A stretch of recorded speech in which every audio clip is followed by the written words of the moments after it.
Sobrang talim ng kitchen knife na ito mga idol. Kaya pala sobrang trending ito. Lagi itong naubusan ng stock mga idol, no? Kasi maraming bumibili ng kitchen knife na ito. So ito ang trending idol na chopping knife ngayon. So ito idol yung nabili natin. Syempre may kasama na siyang leader idol. Syempre para hindi protection to idol, para hindi tayo masugatan. At tingnan mo naman idol yung kitchen knife na ito. Yan. Meron siyang protection dito sa kanyang talim. Yan. Syempre tagalin natin yan. Ito yung design niya idol ng ating kitchen knife na ito. Sobrang ganda. Tingnan mo naman yan. Wood yung hawakan niya na idol. At ito makapal yan.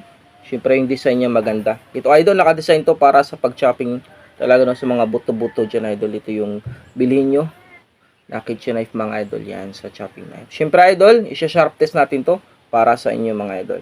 So, yan. So, hanggat may stocks pa ngayon mga idol, so bili na kayo ng kitchen knife na ito kasi sobrang talim yan mga idol.